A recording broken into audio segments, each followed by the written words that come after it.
Indo British advanced pain clinic నొప్పి మాయం surgery దూరం for appointments 9155515563.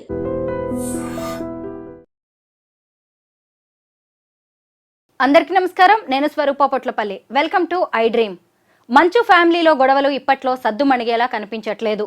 జల్పల్లిలోని Mohan Babu farm house కి మంచు విష్ణు 40 మంది బౌన్సర్స్ ని పంపిస్తే తగ్గేదే లేదు అంటూ మంచు మనోజ్ ఇంకొక 30 మంది బౌన్సర్స్ ని వాళ్ళ ఇంట్లోకి పంపించడం అనేది జరిగింది. అయితే ఆ బౌన్సర్స్ ని లోపలికి అలో చేయలేదు.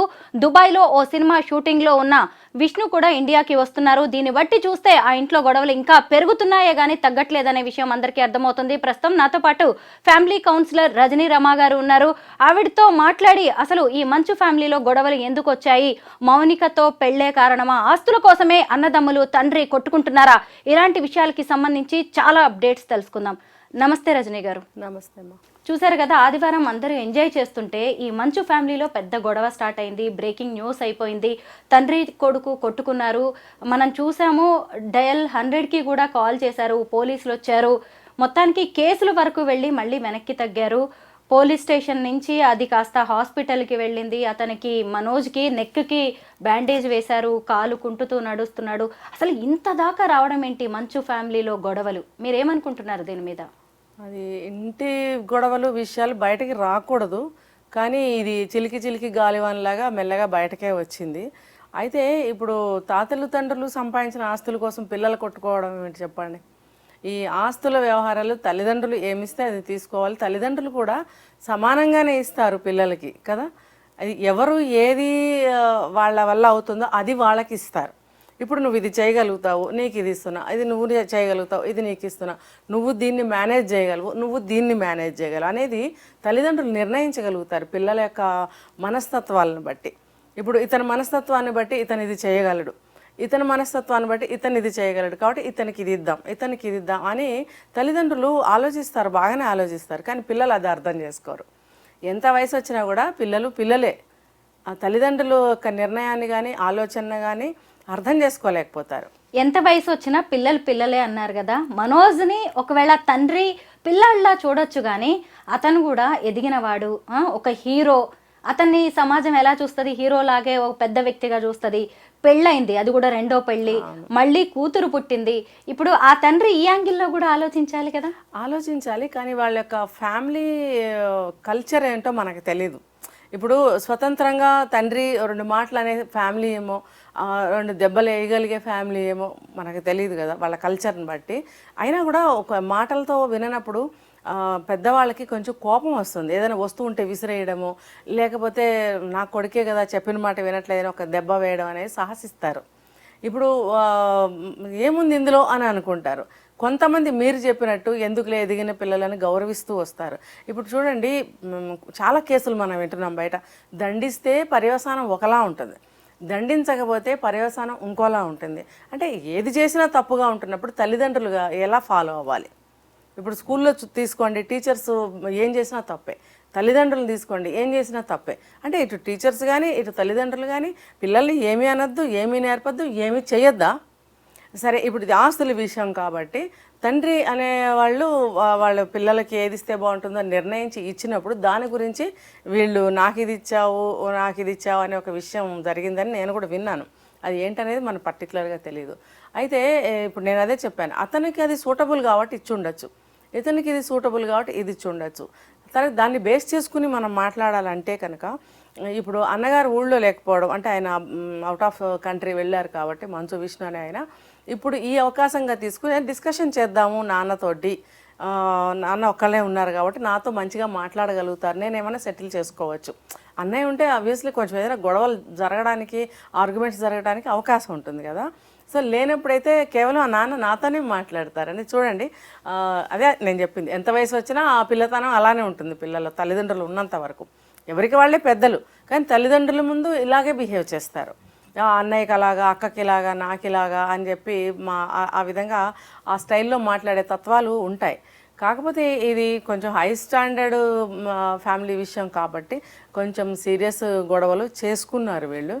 మరి అబ్వియస్లీ తండ్రి గారు అయినప్పుడు ఇలా కాదు అలా అని చెప్పి చూసుంటారు. తర్వాత కోపం మీద ఒక దెబ్బ వేసుంటారు, ఏదో తగిలి ఉంటుంది. దానికి ఈయన ఏంటంటే ఇదిగో ఇంత అన్యాయం జరిగిపోయింది నాకు అంటే ఫ్రస్ట్రేషన్. కాబట్టి ఇది అందరికీ తెలిస్తేనే నాకు న్యాయం జరుగుతుంది. ఇప్పుడు చూడండి, ఎవరైనా కానీ ఈ ఏదైనా గొడవ జరిగినప్పుడు అందరూ ఒకటే, కింద నుంచి తీసుకోండి పై వరకు తీసుకోండి, గొడవ జరిగినప్పుడు సమానం అయిపోతుంది మెంటాలిటీ అనేది. వాదించే ధోరణి కానీ, బిహేవ్ చేసే ధోరణి కానీ, ఎదుర్కొనే ధోరణి కానీ, ఒక మాట అనే ధోరణి ఏదైనా కూడా అంతా కూడా మనుషులే కదా, అందరూ సమానంగా దిగజారిపోతారు. సో ఇది కూడా అందులో భాగమే.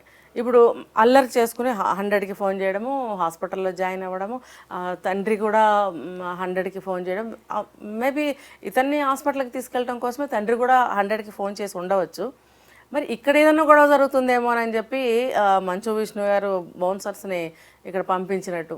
అయితే నేనేమి తక్కువ కాదన్నట్టు ఈయన కూడా. అంటే ఏంటంటే అల్లరిని ఇంకొంచెం సృష్టించుకుని ఇంకొంచెం పెంచుకున్నారే తప్ప, అరే ఎందుకు మన మధ్యన ఇలాగా మెల్లగా మాట్లాడుకొని చేసుకుంటే బాగుంటుంది అనుకుంటే బాగుండేదేమో అనిపిస్తుంది. అయితే వీళ్ళ మధ్య గొడవలు ఇవాల్టివి కాదు, మొత్తానికి ఇప్పుడైతే చినికి చినికి గాలివానగా మారి ఇప్పుడు బయటకు వచ్చినట్టుగా కనిపిస్తున్నాయి. గతంలో కూడా విష్ణు మనోజ్ కూడా ఫైటింగ్ చేసుకుంటున్న వీడియోస్ ఆడియోస్ కూడా బయటకు వచ్చాయి. అంటే అన్నదమ్ముల మధ్య వారు జరుగుతోంది, ఎవరికి వాళ్ళు దూరంగా ఉంటున్నారులే అనుకున్నారు. ఇప్పుడు చూస్తే ఏకంగా తండ్రితోనే ఇప్పుడు మనోజ్కి ఫైటింగ్ అనేది మొదలైంది. అది కూడా తీవ్ర స్థాయిలో ఉన్నట్టుగానే కనిపిస్తోంది. ఇక్కడ మనం ఇంకొక విషయం మీద చర్చ జరుగుతోంది. అదేంటంటే మౌనిక ఈ ఫ్యామిలీలోకి రావడం అనేది మోహన్ బాబుకి ఇష్టం లేదా, ఎందుకంటే ఆమెకి రెండో పెళ్లి, ఇతనికి రెండో పెళ్లి. కాకపోతే మౌనికకి అప్పటికి 6-7 ఏళ్ల అబ్బాయి కూడా ఉన్నాడు. ఆ అబ్బాయి సాక్షిగానే పెళ్లి జరిగింది. ఇప్పుడు పాప పుట్టడం అనేది జరిగింది. అంటే ఇతను ఒక హీరో కాబట్టి నీకు రెండో పెళ్ళైనా ఫస్ట్ అమ్మాయి దొరుకుతుంది అనే దాంట్లో ఏమన్నా ఈ గొడవలు పెద్దగా మారాయా అనే అభిప్రాయాలు కనిపిస్తున్నాయి. మీరేమంటారు? ఉండి ఉండకపోవచ్చు. ఎందుకంటే వాళ్ళ ఏమని చెప్పాలి, వాళ్ళ సెలబ్రిటీస్ కాబట్టి వాళ్ళు కొంచెం ఆదర్శంగా ప్రజలకి ఉండాలి కాబట్టి, తర్వాత అంతా కొంచెం హై అఫీషియల్స్ అయినప్పుడు వాళ్ళ తరహా వేరుగా కూడా ఉంటుంది. పర్వాలేదులే మనం అడ్జస్ట్ అయిపోతామంటే వాళ్ళ మధ్యన అవగాహన, అండర్స్టాండింగ్ అనేది వేరుగా ఉంటుంది. చిన్న చిన్న తరహా ఫ్యామిలీస్లో అలా ఉండదు, అడ్జస్ట్ అవ్వలేకపోతారు. సో వాళ్ళు అడ్జస్ట్ అవ్వగలుగుతారు కూడా. ఇప్పుడు చాలామంది ఇలాంటి పెళ్ళిళ్ళు చూస్తున్నాం మనం ఆ లెవెల్ పీపుల్లో. సో అలాగే ఇలాంటి ఎందుకు చేసుకున్నాడు, చేసుకోకుండా ఉంటే బాగుండని అనుకోకపోయి ఉండొచ్చు. ఇప్పుడు ఎలా అయినా ఎవరిని చేసుకున్నా ఉండవలసింది పద్ధతిలో, తర్వాత మన ఫ్యామిలీ బాగుండాలి అనేది ఎవరైనా ఏ స్థాయి వాళ్ళైనా కోరుకునేది అది. కానీ ఇప్పుడు మీరు చెప్పిన దాని ప్రకారం ఇదేదో చిన్న చిన్న గొడవలు ఇంటర్నల్గా ఫ్యామిలీ అందరి మధ్యలో జరుగుతున్నాయి. ఈ పెళ్లి విషయంలో కొంత అయిష్టత ఆయన వ్యక్తం చేశారు, పెళ్ళికి కూడా రాలేదని నేను విన్నాను. తర్వాత మళ్ళీ కలిశారు, బ్లెస్సింగ్స్ ఇచ్చారు, అంతా బాగానే. చూడండి, పిల్లలు ఏం చేసినా కూడా ఏ తరహా మనుషుల్లో అయినా సరే, ఏ స్థాయి మనుషుల్లో అయినా సరే, పిల్లలు ఏం చేసినా ముందు కోపగించుకున్న తర్వాత మళ్ళీ వాళ్ళని ఇన్వైట్ చేసుకుంటారు మనసులోకి కానీ కుటుంబంలోకి కానీ. మరి ఆ పెద్దవాళ్ళ అండ కూడా పిల్లలకి కావాలి. అసలు వాళ్ళు ఉండబట్టే మనం కూడా నిలదొక్కుకోగలుగుతాం సొసైటీలో కానీ, మనం ఏదైనా చేస్తున్నప్పుడు ఆ సంస్థలో కానీ. ఇప్పుడు చూడండి, తండ్రి నాకు తెలిసి నేను చాలా చిన్న పిల్లనే, అప్పుడు మోహన్ బాబు గారు విలన్గా చేసేవారు. మాకు సినిమాలు పెద్ద తెలియదు, అప్పుడు మేము చూడలేదు. కానీ తర్వాత పెద్ద అయిన తర్వాత చూసిన సినిమాలు కొన్ని అనమాట. ఏ పిక్చర్లో చూసినా విలన్గా ఉండేవారు. చాలా కష్టపడి హీరో అయ్యారు ఆయన. సో ఆయన చాలా కష్టపడి సినిమాల్లో కూడా బాగా పైకి వచ్చారు. తర్వాత ఆయన కూడా కష్టపడి ప్రాపర్టీస్ సంపాదించారు. అది కూడా విద్యా సంస్థలో స్థాపించారు. వన్ డే నేను అనుకున్నాను, ఇలాంటి విలన్ వేషాలు వేస్తా, అంటే ఆ చిన్న వయసు మాకు తెలియదు కదా, ఇంత విలన్ వేషాలు వేస్తూ ఉంటారు, ఇంత పవిత్రమైన విద్యా సంస్థలను ఎలా స్థాపించగలిగారు ఈయన అంటే. నేను అనుకున్నాను ఏంటి, ఆయన మనస్తత్వం అదే సినిమాల్లో ఉన్నదే ఉంటారేమో, చిన్నపిల్లలు తెలియదు కదా. సో ఆ మనస్తత్వం గల వాళ్ళు విద్యా సంస్థలను ఎలాగా స్థాపించారు అనేది నాకు ఒక క్వశ్చన్ మార్క్గా ఉండేది. కానీ తర్వాత తెలిసింది దానికి ఆ సినిమా ఫీల్డ్లో అంటే మూవీస్లో యాక్ట్ చేసే మనస్తత్వాలకి బయట మనస్తత్వానికి వ్యక్తిత్వానికి సంబంధం ఉండదు. కాబట్టి ఈయన అభిరుచి ఇది, విద్యా సంస్థలను డెవలప్ చేయాలి, విద్యాదానం చేయాలి, మంచి మంచి స్టూడెంట్స్ని తయారు చేయాలి అనేది ఆయన కళ, ఆశ అని తర్వాత తెలిసిందే. సో ఆయన ఆ స్కూల్ గురించి కూడా నేను కొంత విన్నాను. బాగుంది, పెద్ద స్కూలు, రెసిడెన్షియల్ స్కూలు బాగా నడుపుతున్నారు, బాగుంది, మంచి పిల్లలు తయారవుతున్నారు, చాలా డిసిప్లిన్గా ఉంటారు మోహన్ బాబు గారు, ఇవన్నీ విన్నాను నేను. మరి ఆయన ప్రతి స్టెప్లోనే ఆయన చాలా కష్టపడ్డారు కదా. కష్టపడి ఆయన అంత కష్టపడి ఆస్తులు సంపాదించినప్పుడు తండ్రి న్యాయపరంగా ఎవరికి ఏది చెందాలో అది ఆయన ఇస్తారు.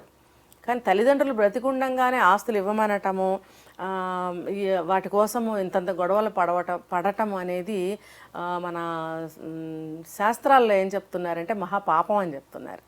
తల్లిదండ్రుల్ని ఆస్తులు అడిగిన వాళ్ళు, ఆస్తి పంపకం సరిగ్గా చేయలేదని కానీ ఇంకోటి కానీ ఏదైనా సరే వాళ్ళ నుంచి ఏదైనా ఇలా అడిగిన వాళ్ళు చాలా పాపాత్ములు అని చెప్పి మన శాస్త్రాలు చెప్తున్నాయి. సో తల్లిదండ్రులకి మనకి చేతనైతే మనం కొంచెం పెట్టి మనం కొంచెం సేవ చేసి వాళ్ళని ప్రశాంతంగా ఉంచగలగటమే మనం పిల్లలు అనేవాళ్ళు చేయవలసిందే. అయితే ఇప్పుడు డబ్బు అనేది ఎంత చెడ్డది అనేది మరొకసారి నిరూపించింది. ఇప్పుడు ఆయన అంత కష్టపడి ఆస్తులు సంపాదించి ఎవరికి ఇవ్వాల్సింది ఆయనకి ఇస్తున్నప్పుడు ఇప్పుడు చూడండి, పిల్లలు అందరూ ఒకలా ఉండరు. కొంచెం ఏదన్నా ఇస్తే దాన్ని కొంచెం ఎక్కువ చేసే పిల్లలు ఉంటారు, ఉన్నదాన్ని తగ్గించే పిల్లలు ఉంటారు, లేదా యాజ్ ఇట్ ఈస్గా అలాగే ఉంచేవాళ్ళు ఉంటారు. అంటే ఒక్కొక్కళ్ళ స్కిల్స్ ఒక్కోలా ఉంటాయి. అది తెలిసి తల్లిదండ్రులు ఎవరికేమి ఇవ్వాలో ఎంత ఇవ్వాలో అవన్నీ వాళ్ళు నిర్ణయిస్తారు. రజనీ గారు, ఇప్పుడు ఈయన మనోజు చెప్పడం జరిగింది మీడియా వాళ్ళకి, ఏంటి అంటే నా భార్య మీద కూడా నా తండ్రి అటాక్ చేశాడు, మా అమ్మ మీద కూడా అటాక్ చేశారు అని చెప్పి. సాధారణంగా మనకి అందరికీ తెలిసిందే మోహన్ బాబు స్ట్రిక్ట్గా ఉంటారు, డిసిప్లిన్డ్గా ఉంటారు. ఇప్పుడు కొడుకు ఆస్తుల గురించి శ్రీ విద్యానికేతన్ కావచ్చు ఇతర ఆస్తుల గురించి అడిగేసరికి ఆయనకి కోపం వచ్చేసి ఇలాగా అటాక్ చేశాడు తన అనుచరుడితో కలిసి అనేది మనకి అందరికీ క్లియర్గా కనిపిస్తూనే ఉంది. బట్ ఒక తండ్రి అంత చెట్టంత కొడుకు మీద అటాక్ చేయడాన్ని మనం ఎలా చూడాలి? అంటే ఇదే చెప్తున్నాను, ఇప్పుడు అదే డబ్బు మహా చెడ్డది. అంటే కొడుకుని మాటలతో చెప్పడంలో ఆయన విఫలమయ్యారంటారా? అదే ఒక వావి వరసల్ని బంధాలని మరిపింపజేసేదే డబ్బు. సో ఆ ఆస్తి పాడవుతుందే అని ఆయనకు కూడా అనిపించి ఉండొచ్చు. సెకండ్ ఏంటంటే కోడల మీద అటాక్ చేశారు, ఏదో కొట్టారో తిట్టారో అని అనుకుంటే కనుక అది ఎందుకు జరిగింది అనేది కూడా మనం ఆలోచించాలి. ఇప్పుడు కోడలు అనేవాళ్ళు చూడండి, ఏ స్థాయి వాళ్ళైనా సరే కొంచెం ఆగాలి కదా. వాళ్ళు పెద్దవాళ్ళు ఎంతైనా, లేకపోతే కొడుకు తను మాట్లాడుకుంటారు. కోడళ్ళు ఇంటర్ఫియర్ అవ్వాల్సిన అవసరం లేదు. కోడళ్ళని ఎందుకంటే అంటే యాజ్ ఎ గర్ల్ ఒక అమ్మాయిగా నీ హద్దులో నువ్వు ఉండు. వాళ్ళు పెద్దవాళ్ళు, దట్టు తండ్రి కొడుకులు, అది కూడా ఆస్తి వ్యవహారం మాట్లాడుకుంటున్నప్పుడు నువ్వెందుకు ఇంటర్ఫియర్ అవ్వాలి? నీది ఏమన్నా ఉందా అక్కడ? ఒకవేళ ఉన్నా కూడా నువ్వు ఇంటర్ఫియర్ అవ్వకూడదు. వాళ్ళు మాట్లాడుతున్నారు కదా, నీ తరఫున నీ భర్త మాట్లాడుతున్నాడు కదా, పెద్ద ఆయన అంటే ఆపడానికి కూడా ప్రయత్నించి ఉండొచ్చు, మౌనిక ఆపడానికి ప్రయత్నించి ఉండొచ్చు. సెకండ్ ఏంటంటే తను కూడా ఏమన్నా మాట్లాడి ఉండొచ్చు, అడ్డుపడి ఉండొచ్చు, మాట్లాడి ఉండవచ్చు, ఏదైనా పరుషంగా మాట్లాడి ఉండొచ్చు. ఆ నేపథ్యంలో ఏదైనా చెయ్యి తగలచ్చు, దెబ్బ తగలచ్చు ఒకళ్ళదొకళ్ళు. చూడండి, ఒక్కోసారి తెలియకుండా చెయ్యి విదిలించుకుంటే చాలా స్పీడ్గా విదిలించుకుంటాం కదా, ఆ స్పీడ్ మీద వెళ్ళి ఎవరికైనా దెబ్బ తగిలితే చాలా గట్టిగా తగులుతుంది. దాన్ని కొట్టేశారు అని మనం అనుకుంటాం చాలా సందర్భాల్లో. నువ్వు కొట్టాలనే కొట్టావు అలా ఇలా అనుకునే సందర్భాలు కూడా మన లైఫ్లో అప్పుడప్పుడు మనకి పరిచయాలు ఉంటాయి ఆ విషయాలు. అయితే ఇది కూడా అలా జరిగి ఉండొచ్చు, లేదా ఆమె అలా ఏదన్నా మాట్లాడడం కానీ ఇంకొకటి కానీ ఏదైనా జరిగి ఉండొచ్చు. అలాంటప్పుడు ఆయన పెద్ద ఆయన కాబట్టి ఆయన కూడా అలా బిహేవ్ చేసి ఉండొచ్చు. దీనికి మనము ప్రత్యేకంగా తప్పు పట్టాల్సిన అవసరం కూడా కనపడలేదు. కానీ మీరు అన్నట్టు కావాలని మాత్రం ఆడపిల్ల మీద చెయ్యి చేసుకోరు, ఎవరు కూడా చేసుకోకూడదు. రజనీ గారు, మామూలుగా తల్లిదండ్రులు పిల్లలకి చదువు చెప్పిస్తారు, వాళ్ళు మంచి ఉద్యోగాల్లోకి వెళ్ళాలని కోరుకుంటారు. ఇప్పుడు ఈ సినిమా ఇండస్ట్రీ అనుకోండి, పిల్లల్ని వాళ్ళ లెగసీతో సినిమాల్లోకి తీసుకొస్తారు, పుష్ చేస్తారు, అక్కడ వరకే. మీరు ఇందాక ఒక మాట అన్నారు, పిల్లలు ఆస్తుల గురించి అడగకూడదు తల్లిదండ్రులు బతికుండగా అని. కానీ ఇప్పుడు అతను ఒక బిజినెస్ పెట్టుకోవాలనో, లేదంటే అతను ఇంకేదన్నా సెట్ చేసుకోవాలనో, నాకు ఈ ఆస్తి కావాలి, లేదంటే నేను ఇటు నుంచి దీనిలో నేను డెవలప్ అవ్వాలనుకుంటున్నాను అని అడగడంలో తప్పంటారా? అంటే ఈ ఆస్తి కోసం తల్లిదండ్రులు వెళ్ళిపోయే వరకు చూడాలా పిల్లలు? తప్పులేదు, అడగచ్చు. అది ఎప్పుడు దేనికైనా సరే కొన్ని రూల్స్ లిమిట్స్ ఉంటాయండి. నువ్వు నీ గురించి తల్లిదండ్రులకు తెలుస్తుంది, నువ్వు దాన్ని సద్వినియోగం చేసేవాడివా దుర్వినియోగం చేసేవాడివా ఖచ్చితంగా ఆలోచిస్తారు పేరెంట్స్ అనేవాళ్ళు. నువ్వు ఒక బిజినెస్ చేయాలనుకున్నావు, నీకు కొంత ప్రాపర్టీ లేదా మనీ కావాలని అన్నప్పుడు నీకు ఇవ్వాలా వద్దా, ఎంత ఇవ్వాలనేది వాళ్ళకి అర్థమైపోతుంది. ఎందుకంటే నువ్వు ఖర్చు చేసే విధానం వాళ్ళకి బాగా తెలుసు. కాబట్టి అంత డబ్బు నీకు ఇవ్వడానికి వాళ్ళు అంగీకరించకపోవచ్చు. ఎందుకంటే డబ్బు ఇవాళ ఉంటుంది, రేపు పోతుంది కదా, ఇవాళ వస్తుంది, రేపు పోతుంది. డబ్బులు మన దగ్గర ఎప్పుడు ఉంటాయో చెప్పలేం. ఇవాళ ఉన్నది కదా అని చెప్పి ఇలా ఇన్వెస్ట్మెంట్స్ చేస్తే అది కూడా ఏంటి, జాగ్రత్త లేని ఒక కొడుక్కి ఇస్తే అతను ఇన్వెస్ట్మెంట్ చేస్తే వస్తాయా పోతాయా తెలీదు. అలాంటప్పుడు తల్లిదండ్రులు ఇవ్వడానికి ఇష్టపడరండి. ఉన్నది కూడా నువ్వు పోగొడతావురా అబ్బాయి, నీకు చేత కాదు, వద్దు అని అంటారు. లేదు, ఇస్తారు. మీరు అడిగినట్టు నేను బిజినెస్ చేసుకోవాలనుకుంటున్నాను, నాకు కొంచెం హెల్ప్ కావాలి అని అంటే, సరే ఎప్పుడో ఆస్తి ఇవ్వడం ఎందుకు, ఇప్పుడే కొంత భాగం అతనికి ఇద్దాం, బాగుపడతానంటున్నాడు కదా. వాళ్ళు బాగుపడతాను అని అంటే తల్లిదండ్రులు చేయూతనిచ్చి కొంచెం పైకి లేపడం అనేది ధర్మం, బాధ్యత, అదొక సహాయం. దాన్ని నిలబెట్టుకోవాలి. మొత్తం ఆస్తిని పంపకాలు చేసేయండి, మేము ఉన్నాం కదా, మేము చూస్తాం కదా అని అంటే అది ఎప్పటికీ చేయకూడదు. వాళ్ళ కొంత భాగం వాళ్ళ ఆస్తి వాళ్ళకు ఉండాల్సిందే. తర్వాత అయినా సరే పిల్లలకే వెళ్తుంది కదా సమానంగా. ఎందుకు మొత్తం లాగేసుకోవాలని ఎందుకు చూడాలి? ఎందుకు అంత ఏమంటారు దాన్ని, ఆశ? రజనీ గారు, ఇప్పుడు మోహన్ బాబు గారి కుటుంబానికి సినిమా ఇండస్ట్రీలోనే కాదు బయట కూడా చాలా మంచి పేరుంది. ఇప్పుడు మనమందరం కూడా మంచు ఫ్యామిలీని కావచ్చు, మెగా ఫ్యామిలీని, అల్లు ఫ్యామిలీని, అక్కినేని ఫ్యామిలీని, వెంకటేష్ గారి ఫ్యామిలీని, వీళ్ళందరినీ మనం చాలా బాగా చూస్తూ ఉంటాం. మంచి కుటుంబాలు సినిమాల్లో ఉన్నా కానీ కుటుంబ పరంగా చాలా గొప్పగా ఉంటాయని. కానీ ఇప్పుడు ఈ గొడవలు వాళ్ళ కుటుంబాల్లో ఒక మచ్చగానే మిగిలిపోబోతున్నాయి. ముఖ్యంగా ఏంటంటే ఇన్ని రోజులు సినిమా షూటింగ్ కోసం దుబాయ్లో ఉన్న విష్ణు వస్తున్నాడు, ఈ గొడవలు ఇంకా పెరగబోతున్నాయి, అన్నదమ్ముల మధ్య ఇంకా అగాధం పెరగబోతోంది అనేది మనకి స్పష్టంగా తెలుస్తోంది. అంటే తల్లిదండ్రులు అనేవాళ్ళు పిల్లల మధ్య గొడవలు పెరగకుండా, ఇలాంటివి కలహాలు సృష్టించకుండా ఉండాల్సిన బాధ్యత కూడా తల్లిదండ్రులదే కదా, బ్యాలెన్స్ చేయాలి కదా ఇదంతా. మరి ఇక్కడ మోహన్ బాబు గారి పాత్ర ఏంటి? ఇప్పుడు చేస్తారేమో, నెక్స్ట్ స్టెప్ తీసుకుంటారేమో. ఆయనేమో తెలివి తక్కువ వ్యక్తి కాదు, ఆయన చాలా తెలివిగల వ్యక్తి, కష్టపడి పైకి వచ్చిన వ్యక్తి. ఇప్పుడు అటువంటి వ్యక్తికి గొడవలు వచ్చినప్పుడు ఎలా తగ్గాలో, మరి అల్లరి చేసినప్పుడు ఎలా పెరగాలో తెలియదంటారా? ఖచ్చితంగా తెలుస్తుంది. అయితే ఈ పిల్లలే అనవసరంగా ఎక్కువ చేసుకుంటున్నారు. ఇప్పుడు అతను పెద్ద కొడుకు కంట్రీలో లేనప్పుడు సెక్యూరిటీ కోసం అతను ఏదో బౌన్సర్స్ని పంపించాడు. పంపించినప్పుడు దాన్ని రెచ్చగొట్టుకునే విధంగా ఈయన కూడా ఎందుకు తెప్పించుకోవడము? ఇప్పుడు గొడవ అవుతుందని ఆయన పంపించినప్పుడు నువ్వు కూడా దించావు అని అంటే బౌన్సర్స్ని, అర్థమేంటి, కొట్టుకుందాం కమాననా? అది అలా చేయకూడదు. ఇప్పుడు అలా పోని మంచు విష్ణు గారు పంపించినప్పుడు మోహన్ బాబు గారు వద్దులేనాయన, మనకు అవసరం లేదు, మనం సెటిల్ చేసుకుందాము, నువ్వు వాళ్ళని వాపస్ పంపే అని ఉండవలసింది. కానీ ఈ గ్యాప్లోనే మంచు మనోజ్ కూడా దించినట్టు ఒకవేళ దించారేమో. అప్పుడు పబ్లిక్ ఈ రకంగా అనుకుంటున్నారు. అతన్ని ఇంత ఉన్నప్పుడు పబ్లిక్ కూడా పెద్దగా చేసి దాన్ని ప్రోపకాండ చేసి వాళ్ళకి అనవసరంగా బ్యాడ్ పబ్లిసిటీ కూడా ఇవ్వకూడదు. ఒక ఇంటర్వ్యూలో మోహన్ బాబు గారు చెప్పారు, నా కూతురు లక్ష్మీ ప్రసన్న ఎంతో, నాకు 2 మగపిల్లలు కూడా అంతే, నా ఆస్తి మొత్తాన్ని ముగ్గురికి నేను ఇస్తాను సమానంగా, నాకు ఆడపిల్లలు అంటేనే ఎక్కువ ఇష్టం, మా విష్ణు ఆడపిల్లలు 2 ఉన్నారు కదా, ఆర్యానా వివియానా, వాళ్ళందరూ కూడా నాకు చాలా ఇష్టం, మగపిల్లల కంటే ఎందుకో నాకు ఆడపిల్లలు ఎక్కువ ఇష్టం అని చెప్పారు. ఈ ఎపిసోడ్ మొత్తం 2 అన్నదమ్ముల మధ్య జరుగుతోంది, తండ్రి మధ్య జరుగుతోంది, కానీ ఎక్కడ లక్ష్మీ ప్రసన్న ఇన్వాల్వ్ అవ్వడం అనేది కనిపించలేదు. ముఖ్యంగా తమ్ముడు పెళ్ళప్పుడు మొత్తం ఇనిషియేషన్ ఆమె తీసుకుంది, కానీ గొడవలకి ఆమె ఎక్కడ చూసినా దూరంగానే ఉంది. అయితే ఆ ఇంటర్వ్యూ చూసినప్పుడు అబ్బా, మన ఫ్యామిలీస్లో కూడా ఆడపిల్లని ఇలా చూస్తే బాగుండు, కొడుకులు 2తో పాటు ఆస్తి ఇస్తే బాగుండు అనేది కూడా చాలా మంది కనిపించింది. మీరేమంటారు? ఆడపిల్లకి సమానంగా కొడుకులతో ఆస్తి ఇస్తే బాగుంటుందంటారా? ఖచ్చితంగా ఇవ్వాలి. ఇప్పుడు చూడండి, బాగా డబ్బు, ఎందుకు అంటే కట్న కానుకలు ఇచ్చేసి అమ్మాయిని పక్క ఇంటికి వేరే ఇంటికి పంపిస్తే అక్కడికే బాధ్యత అయిపోయిందనే తల్లిదండ్రులు చాలా మంది ఉన్నారు. బట్ ఈరోజు మోహన్ బాబు గారు చెప్పింది, మీరు చెప్పేది సొసైటీకి చాలా అవసరం. ఎందుకంటే పెళ్లిలో మీరు ఇచ్చారండి, ఒక 100 తులాలో 1000 తులాలో బంగారం ఇచ్చారు, కొన్ని కోట్ల రూపాయల ఆస్తులు ఇచ్చారు అంటే ఆ స్థాయి మనుషుల గురించి మనం పక్కన పెడదాము.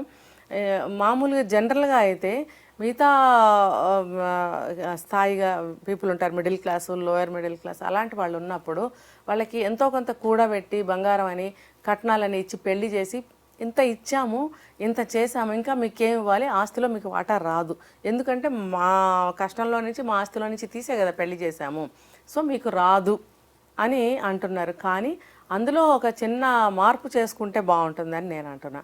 ఇప్పుడు కట్నం ఇస్తున్నారు, బంగారం ఇస్తున్నారు, అమ్మాయి పేరు మీద మీరు ఏదన్నా చేస్తే బాగుంటుంది. అది అంటే ఇంకా మాకేమి ఇచ్చినట్టు అని వాళ్ళు అంటారు. అసలు మీకెందుకు ఇవ్వాలి అని నేను అంటాను. ఇప్పుడు మీరు ఏ రూపంలో ఇచ్చినా అమ్మాయికి ఇచ్చినప్పుడు అది ఆ అబ్బాయికి కూడా ఉపయోగపడుతుంది కదా. ఇప్పుడు ఎమోషన్స్ ని కంట్రోల్ చేసుకోలేక తండ్రి కొడుకులు బాహాబాహి కొట్టుకున్నారు. మనోజ్కి చూస్తే గట్టిగానే దెబ్బలు తగిలినట్టుగా కనిపిస్తుంది. పోలీస్ స్టేషన్ దాకా వెళ్ళి కూడా తండ్రి మీద కంప్లైంట్ చేయకుండా వచ్చాడు. దీన్ని మాత్రం మనం అప్రిషియేట్ చేయాల్సిందే. ఇప్పుడు సరే ఎంత కొట్టుకున్నా ఎంత వీధిన పడ్డా సరే కేసులు పెట్టుకొని మళ్ళీ అరెస్ట్లు, బెయిల్స్ ఇవన్నీ కూడా ఫ్యూచర్ గురించి ఆలోచించినట్టుగా అయితే కనిపిస్తోంది. ఈ విషయంలో మీరేమంటారు? మంచి పరిణామం. ఎందుకంటే అది అలా చెయ్యకపోవడమే మంచిది. కేసులు పెట్టుకోవడం వల్ల ఇప్పుడు అంత పెద్ద సెలబ్రిటీస్ ఒక పోలీస్ స్టేషన్కి వెళ్ళి కేసు పెడితే మాత్రం పెద్దగా ఏమంటారు తేడా ఏమి ఉండదు అక్కడ. ఇప్పుడు అంత పెద్దవాళ్ళు ఎలా అయినా దాన్ని తీసేసుకోగలుగుతారు ఆ సమస్యని. చిన్న పోలీస్ స్టేషన్కి వెళ్ళి కంప్లైంట్ ఇవ్వాల్సిన అవసరం లేదు. తర్వాత మనం ఇంత పెద్ద ఫ్యామిలీ అయినప్పుడు మన ఇంట్లో పరిష్కరించుకుంటే బాగుంటుంది. అనవసరంగా నా చేత్తో నేనే డ్యామేజ్ చేసుకుని బయటకు వచ్చి పబ్లిసిటీ ఇచ్చి మీరు ఇందాక అన్నట్టు మచ్చ తెచ్చుకోవడం అనేది ఎందుకు అని ఆలోచించి ఉండొచ్చు. అది ఆలోచించడం అనేది మంచిది, ఆలోచించాలి కూడా. ఇప్పుడు తండ్రి ఆస్తిపాస్తులు తీసుకుంటున్నాము, తండ్రిని ఎదిరించి వచ్చాము, పశ్చాత్తాపం అనేది ఉండదండి, ఉండాలి కదా. మరి ఆ ఇదిలో ఏమైనా కొంచెం ఆలోచించి ఉండొచ్చు. సో మంచి పనే చేశారు ఆయన. మోహన్ బాబు గారి కుటుంబాన్ని ఎంతో మంది ఆదర్శంగా తీసుకుంటారు. ముఖ్యంగా మోహన్ బాబు గారు ఎలాంటి గాడ్ ఫాదర్ లేకుండా మూవీ ఇండస్ట్రీలో స్టెప్ బై స్టెప్ ఎదిగిన వ్యక్తి. తన 3 పిల్లల్ని కూడా ఎంతో గొప్పగా పెంచుకున్నారు. వాళ్ళని కూడా ఇండస్ట్రీలో చక్కగా సెటిల్ చేశారు. కానీ అనుకోకుండా ఇప్పుడు వాళ్ళ మధ్య చెలరేగిన ఈ ఆస్తుల తుపాను అనేది అందరూ ఆ కుటుంబం వైపు చూసేలా చేస్తోంది. బట్ ఇప్పటికైనా మోహన్ బాబు గారు ఎలాంటి స్టెప్ తీసుకుంటారో అని అందరూ ఎదురు చూస్తున్నారు. థ్యాంక్ యూ రమ గారు, మీరు చాలా బాగా చెప్పారు ఫ్యామిలీ ఇష్యూస్. ఎందుకంటే ప్రతి కుటుంబం కూడా వాళ్ళని చూసుకుంటోంది. ఈ ఇష్యూలో వాళ్ళని అన్వయించుకుంటుంది. మీ గైడెన్స్ అనేది చాలా ఉపయోగపడుతుంది అందరికీ. Thank you so much.